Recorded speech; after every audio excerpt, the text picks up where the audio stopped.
Halo guys, jumpa lagi di channel Feby Vlogger. Di video kali ini saya akan bahas smartwatch dari brand itel ESW020.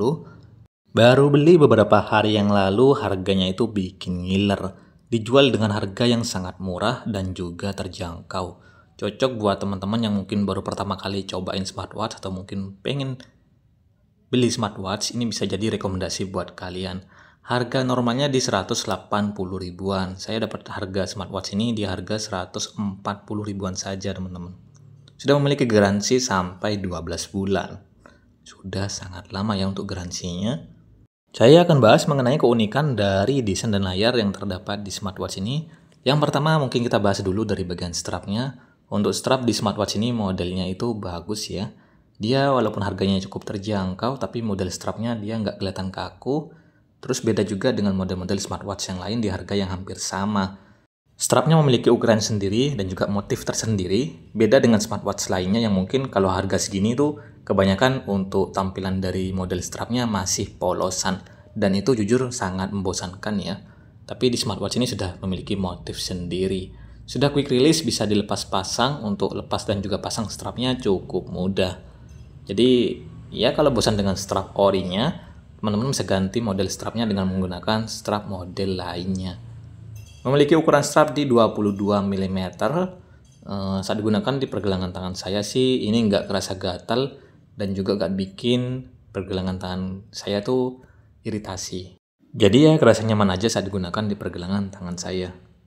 Untuk smartwatch 200 ribuan ini sudah bagus, memiliki bentuk kotak dengan tampilan dan gaya yang minimalis, simple dan gak banyak sentuhan-sentuhan tambahan. Untuk material bodinya terbuat dari polikarbonat, tapi kelihatan kokoh ya. Untuk bagian bodi sampingnya kelihatan terbuat dari bahan metal juga, tapi kalau kita sentuh sepertinya ini masih terbuat dari bahan polikarbonat, teman-teman. Karena keterangan dari tokonya sih bilangnya kalau smartwatch ini memang terbuat dari bahan polikarbonat. Ada satu tombol di bagian samping, tombol crown-nya itu bisa diputar-putar. Jadi tombol sampingnya itu bisa digunakan juga untuk mengganti tampilan watch face-nya dengan cara yang lebih simple ya, tinggal diputar-putar saja. Ini sebenarnya sih untuk bahan bodi sampingnya terbuat dari metal sih, ini kelihatan ya. Tapi kok di tokonya bilangnya terbuat dari polikarbonat. Mungkin yang terbuat dari polikarbonat ini di bagian bodi belakang sampingnya. Ini kerasa premium kok teman-teman. Untuk bagian bodi sampingnya dia kelihatan mewah, kelihatan soft gitu, kalem. Kelihatan elegan sih menurutku. Dengan harga smartwatch di 200 ribuan ini nggak kerasa kayak smartwatch yang murah. Jadi ya seperti bukan smartwatch di harga 200 ribuan kalau dilihat dari bagian desainnya. Nih untuk bagian tombol sampingnya dia bisa digunakan sebagai tombol kembali dan juga tombol untuk masuk ke bagian menunya. Ini ya tinggal diputar-putar seperti ini, nanti dia bakal berganti untuk tampilan dari watch face-nya. Cakep sih.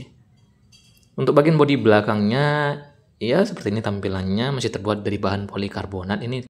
Nah kalau bagian bodi belakangnya ini baru kelihatan teman-teman. Ini terbuat dari bahan plastik yang sangat keras gitu. Ada tempat untuk mengisi daya sama bagian sensor di bagian bodi belakang smartwatch-nya. Ada lubang speaker juga sama lubang mikrofon. Karena memang untuk smartwatch ini sudah support sama fitur Bluetooth call. Cuma untuk fitur WhatsApp call-nya saya belum pernah coba sih. Untuk fitur yang seperti ini, jujur saya belum pernah cobain sama sekali. Jadi kalau mau angkat teleponnya tinggal angkat telepon saja langsung dari smartphone-nya. Nggak perlu pakai smartwatch. Itu sih kalau saya ya. Nggak tahu kalau teman-teman mungkin lebih suka angkat telepon lewat smartwatch-nya. Nanti bisa dicoba aja untuk fitur dari Bluetooth call-nya. Sudah ada fitur rest to wake juga yang terdapat di smartwatch ini. Cuma kalau untuk fitur tap to wake atau mungkin fitur cover to sleep itu masih belum tersedia. Cuma ada fitur rest to wake saja. Apalagi untuk fitur AOD, always on display, juga masih belum tersedia. Ingat lagi dengan harganya nggak sampai 200 ribu rupiah. Cuma di 150 ribuan. Kalau kalian minta ada fitur AOD sih rasanya sungguh keterlaluan ya teman-teman ya.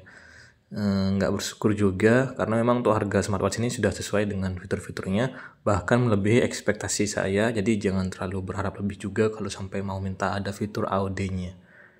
Untuk bagian layarnya ini cukup besar, dia memiliki layar sekitar 2,04 inch Jadi buat teman-teman yang punya pergelangan tangan yang nggak terlalu besar, saya rasa bakal kurang cocok sih. Tapi tergantung selera juga, kalau kalian emang suka dengan smartwatch-nya ya monggo bisa dibeli. Kalau sekiranya cocok ya monggo bisa dikoleksi juga. Tapi kalau menurut saya pribadi sih, kalau pergelangan tangan kalian tuh kecil, nggak yang pas gemuk-gemuk banget atau berisi, itu jangan terlalu dipaksakan juga ya. Karena nanti kesannya tuh bakal kelihatan aneh atau mungkin kurang cocok saat digunakan di pergelangan tangan yang kurang besar. Contohnya seperti tangan saya pun ini juga sebenarnya nggak terlalu besar sih, di 16 cm. Mungkin cocoknya buat perempuan tuh sekitar 14 cm itu masih cocok kok. Tapi kalau dipakai sama anak SD atau mungkin anak SMP ya, itu mungkin kurang cocok teman-teman. Itu sekedar pendapat pribadi saya, bukannya mengejek atau gimana ya, enggak.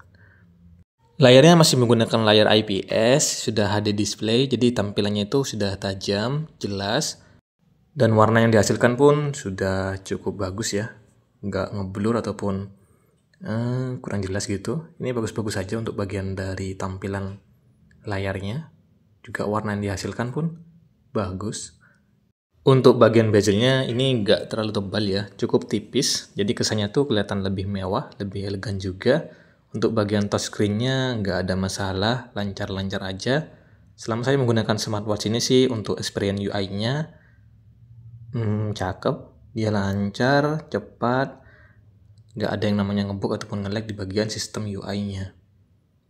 Untuk bagian kaca depannya, dia sudah menggunakan kaca 2,5D, oleophobic juga, cakep ya. Sudah melengkung, jadi gak gampang juga untuk meninggalkan bekas sidik jari, gak gampang dekil juga untuk bagian layarnya. Nah, ini kita coba gunakan di pergelangan tangan saya untuk smartwatch-nya. Untuk respon dari futuristiknya sudah cukup bagus. Ya walaupun memang ada sedikit delay teman-teman selama beberapa detik, tapi sudah lumayan lah ya. Jadi futuristik itu tinggal digerakkan aja ke arah kalian, atau kalian gerakkan pergelangan tangan kalian, nanti otomatis layar smartwatch-nya itu akan menyala. Jadi nggak perlu lagi yang namanya menekan bagian tombol sampingnya. Ini juga sudah support sama fitur waterproof IP68, bisa dibawa renang. Kena keringat pun ini nggak ada masalah ya. Itu sih dari iklan di tokonya. Cuma kalau menurut saya sih pastinya ini nggak pas terus-terusan bisa dibawa renang. Mungkin cuma sekedar tahan cipratan air, terkena air hujan, atau mungkin perendaman ringan ya, seperti aktivitas air yang nggak terlalu berat gitu, mungkin masih aman-aman saja. Kalau dibawa renang saya agak sedikit khawatir teman-teman. Ya mungkin sekian dulu untuk pembahasan video mengenai keunikan dari desain dan layar smartwatch ini. Buat teman-teman semua jangan lupa ya, tolong bantu subscribe-nya, bantu like juga, dan ramaikan di kolom komentar. Terima kasih.